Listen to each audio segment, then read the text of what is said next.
We've been talking about differential equations and how we can find solutions. We mentioned that we could make a table and try to see patterns, look at Euler's method, all that good stuff.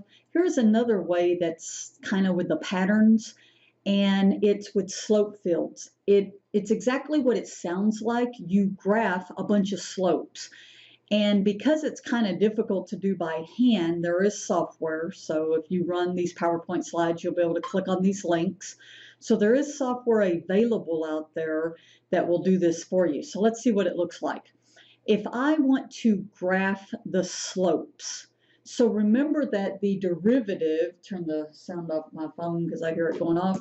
Remember the derivative is the slope, right? So dy dx equals y means whatever y equals, that's the slope. So if the solution goes to the point 0, 1, then the slope would be the y value 1. If it goes through a point y equals 4, then the slope there would be 4. And what you do is you put a little line for the slope, and it even matches the slope, right? So as you can see, at a slope of 1 is not as steep as you see a slope of 4 or, of course, a slope of 8. And so then typically what you do at each individual point, you graph all of these slopes. So all of these lines. So in other words, this whole row, if you notice, are going to have the same slope because this was whatever y equals in this example. And then if we have our y is negative, then we would have negative slopes. So -1 slope, -2 slope, and so on. And if we draw many of these, which you could see is very tedious, this is what's called a slope field and looks like this.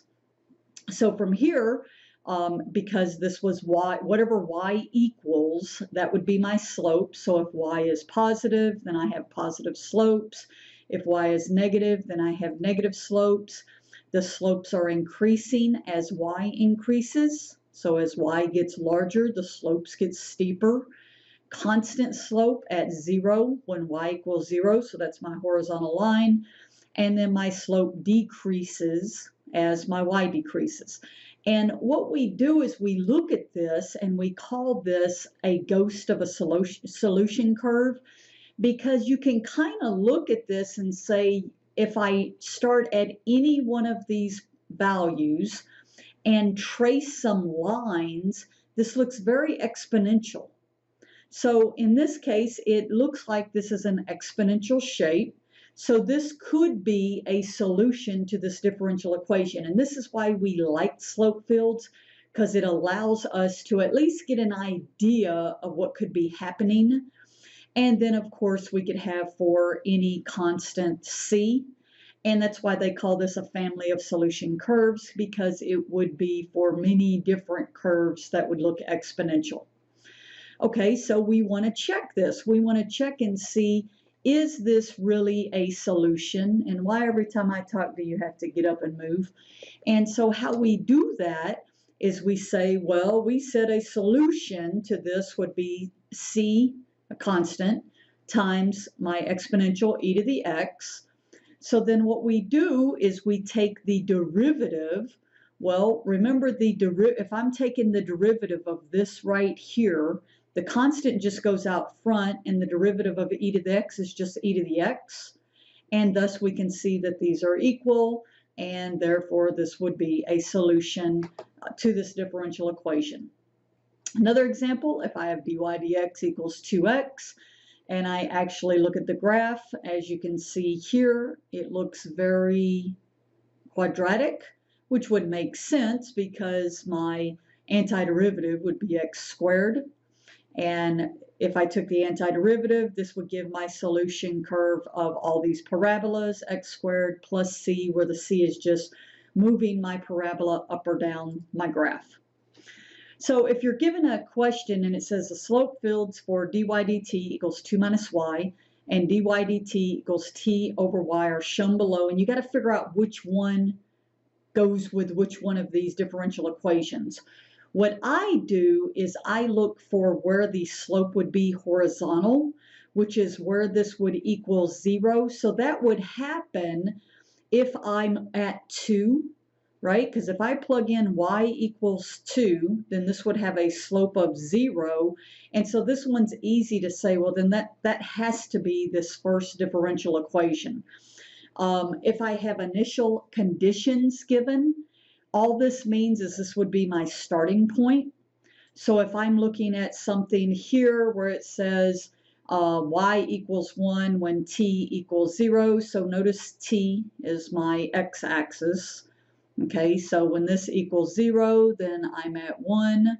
My next one here, y equals 3 when t equals 0, so I'm up here. When y equals 0, so I'm at 0, t equals 1. And then what you do is from those points, you follow the slope fields to actually see what's happening. I can do the same thing with my other one over here. We didn't really talk about it on the other slides, but t over y.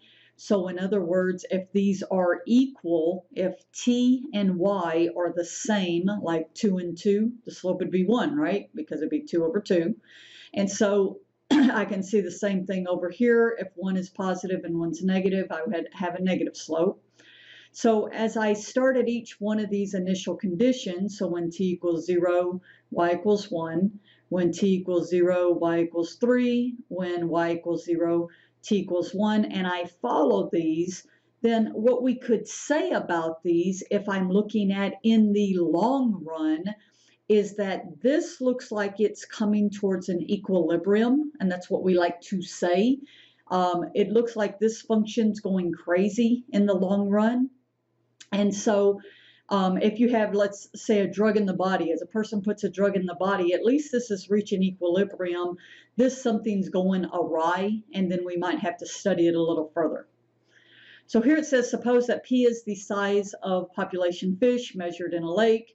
We have a differential equation that describes the rate of change, so the change in the population over change in time. Use the slope field to determine if any of the initial population sizes can lead to extinction. So if I'm looking at this and P is the population of the fish, so that's my y-axis. If I look at 1,000, and so in other words, that looks to be right here, that looks like that's going extinct because it's going straight down.